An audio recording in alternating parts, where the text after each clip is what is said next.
So you're looking for ways to make your room sound better, but there are a lot of ways that works, but there are a lot of ways that just doesn't work that well. It is a complete waste of money, a complete waste of time, and that is what I'll talk about in this video. These sound deadening techniques just doesn't work as well as you might think. They just don't work as well as advertised. So, acoustic foams and acoustic panels are usually the way to go because you can just buy them and place them on the wall. Of course, acoustic panels will work better than foam, and especially this one because it is homemade.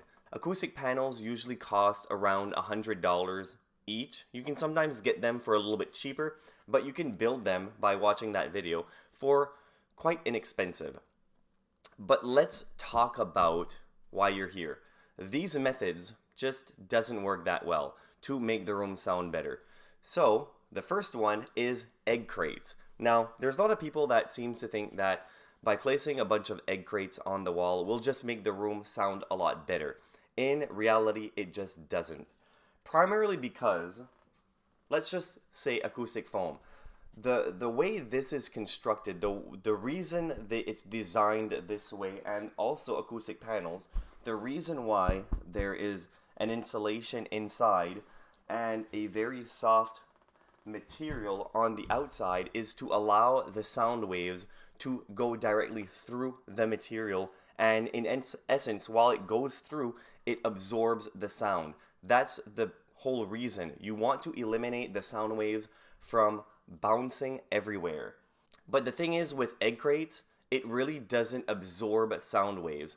Most sound waves will bounce off the egg crates or just bounce within the egg crate itself. And there's a video right up here that I show a sound test. I used a washroom because of course a washroom is a lot echoey compared to just a normal regular room. So I use a washroom. I've put a bunch of acoustic panels on the wall and around me just to show you how it actually works by deadening the sound, by eliminating a lot of the echo.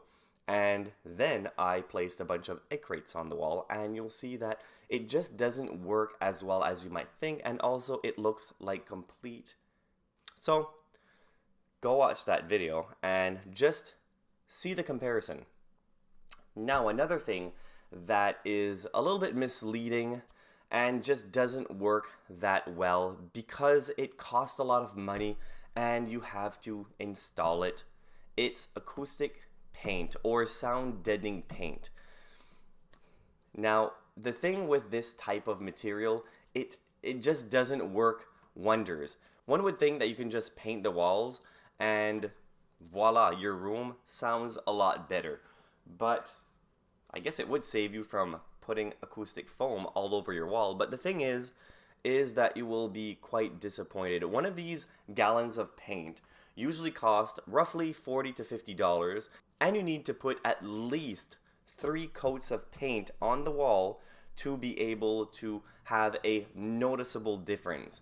But the reality is, you will simply not really get a noticeable difference, and that is the sad part.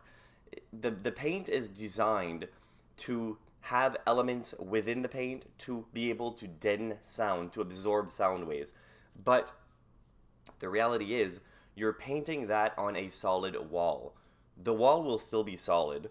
You'll still be touching the wall full of paint and it will still be solid. It's not like you're knocking on the wall and you feel it, wow, it's quite cushiony and it would give it the ability to absorb sound waves. It just doesn't really do that.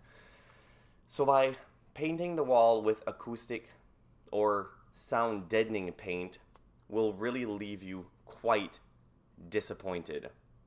But you can try it out.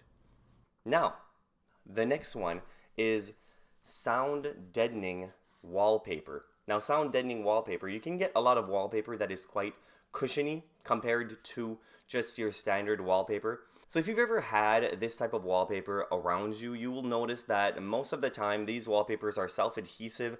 In the back and in the front, it is just a flat surface. Or it might not be completely flat, but it is a more harder outer rubbery shell. Now the spongy part is the thin spongy part is right in the middle. Now with that hard flat surface on the outer part of the wallpaper, it really doesn't absorb any sound waves.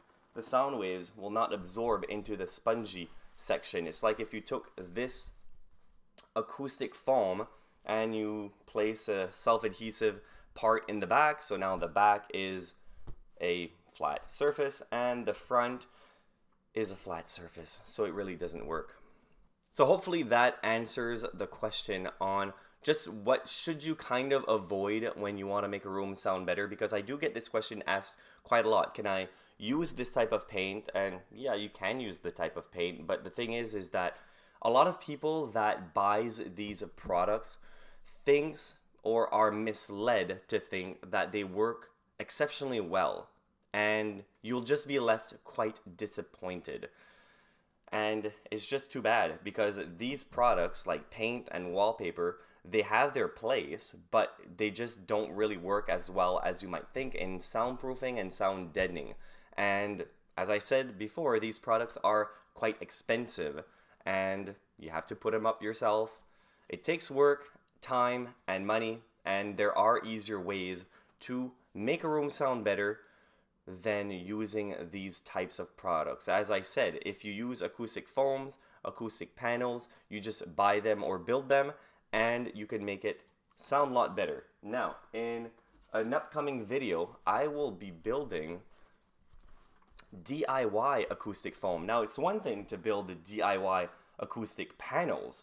Acoustic panels, you figure, well, there's a wooden frame, you add material on the inside, and then you cover it up. So it's pretty simple in a way if you kind of know what you're doing and what type of material to buy, what type of insulation to put inside that actually works the best. But an acoustic foam, how do you build this? How do you make an acoustic foam DIY? It just doesn't really make sense, does it? Well, I will make sense of it in a video that will be coming up in probably a couple of weeks. So make sure to just stay tuned in and the video will come to you. Thank you very much for watching. Until next time. Feel free to take a look at many of our other YouTube videos and also some of our articles on our website, soundproofguide.com. Don't forget to click the like button if you enjoyed this video, and also consider subscribing to our channel if you like our content. Also, feel free to leave us a comment below if you have any soundproofing questions of your own. We will certainly try our very best to help you. Thank you very much for watching, and I hope to see you again in the next video or any other videos in our channel. Thank you very much.